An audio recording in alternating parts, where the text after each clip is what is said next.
Ramabai colony వాసుల group మహిళల గురించి మాట్లాడుతున్నాము. ఈరోజు మహిళా దినోత్సవం కాబట్టి మహిళలని ఎవరైనా కానీ, ఎందుకంటే మహిళలంటే ఏదో తేలిగ్గా మాట్లాడడం, మహిళలంటే ఒంటింటికే పరిమితం చేయడం, మహిళలంటే వాళ్ళు ఏం చేస్తారు అనే సులకనగా మాట్లాడుతున్నారు. కాబట్టి మహిళలు డాక్టర్లు అయినారు, యాక్టర్లు అయినారు, మహిళలు కలెక్టర్లు అయినారు, మహిళలు ప్రతి పని విమానాలు తోలుతున్నారు, మహిళలు ట్రైన్లు నడుపుతున్నారు, లారీలు నడుపుతున్నారు, బస్సులు ఆటోల కాటి నుంచి మహిళలు ఇవన్నీ చేస్తున్నారు. అందులో వచ్చేసి ఝాన్సీ రాణి లక్ష్మీబాయి గారు కానీ మహిళే, ఆమె కొడుకును కట్టుకొని యుద్ధం చేసింది. సావిత్రిబాయి పులి గారు కానీ ఒక మహిళే, ఆమె కానీ దేశానికి ఎంతో పరిమితమైంది. ఇంకో సాగల ఐలమ్మ గారు కానీ ఒక మహిళే, ఆమె కానీ చాలా చేసింది.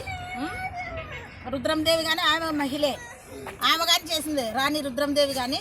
వీళ్ళందరూ మహిళలు కాబట్టి ఈరోజు మేము కానీ మహిళలమని చాటుకుంటున్నాము, మేము కానీ ఏదైనా చేయగలమని చాటుకుంటున్నాము.